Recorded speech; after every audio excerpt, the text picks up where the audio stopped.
morning, Connection Point Church family, and welcome to another First Five. I'm Pastor Chase, and I'm the youth pastor at Connection Point Church. And I'd love to welcome you to just another time that we get to start our days together.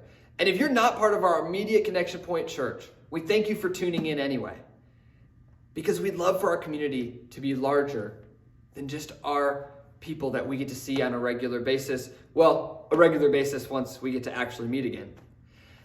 Now, over this last week, I've been thinking about the concept of growing up. I got to spend a little bit of time with my family at my parents' house. And during that time, you do some normal things like do the dishes, you help clean up, you do those things. And as you grow up, you realize that those are part of the routine.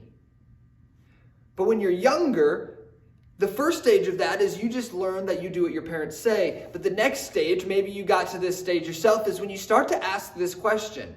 You start to ask, why? My parents would say, Chase, it's time for you to go clean your room. And I'd say, why do I need to clean my room? Or better yet, they'd say, Chase, chew with your mouth closed. Why do I need to chew with my mouth closed? And on the questions would come. Why do I need to do this?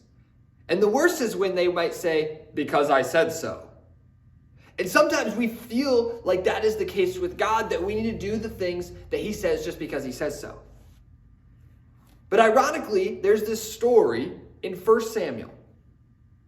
The nation of Israel had been led by a prophet named Samuel. And this prophet, his job was to hear from God and portray his messages to his people so that they could follow his will. He was the one who would hear directly what God had to say to him. Now there came a time when Israel got to the land that was promised them. And they were settling there, and Samuel was getting old. So the elders of Israel came to Samuel and they said, we would like to appoint a king over us. We'd like to be like the nations around us. It's time for us to be led by a king. Now the story goes kind of round and round as Samuel goes to God and he says, your people want a king. And he says, Samuel, do as they ask, for they're not turning away from you, but turning away from me. This is a story that for many of us is familiar because it's a big turning point in the history of God's people. This is the first time they would have had a king over them. Now, I'm working through the Bible in a year. That's what I've decided. That was one of my New Year's resolutions.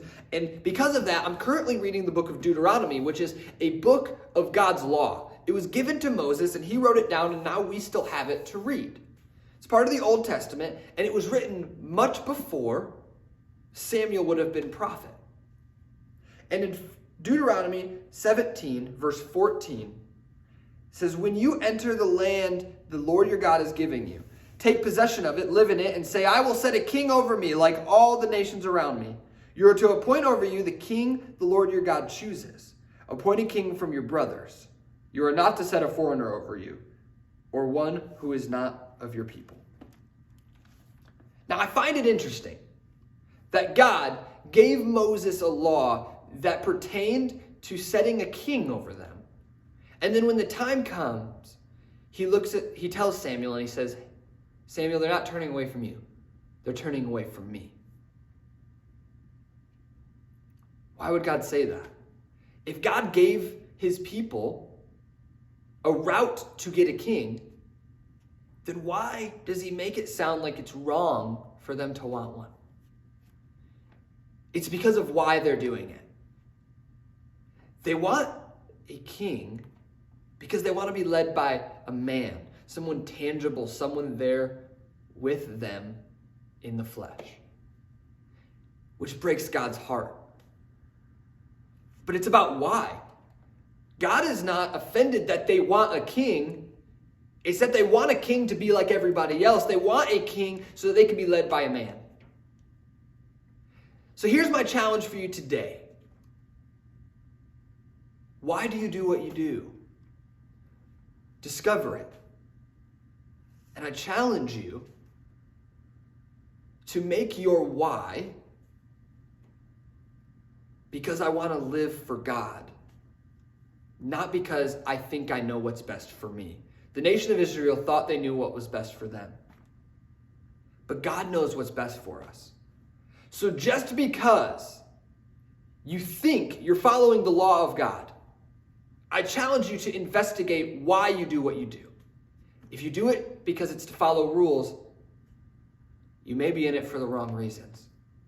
But if you do it because you want to fall deep in love with God and His purpose for your life, then I think you're on the right track. Have a great day, and thank you for joining us for First Five.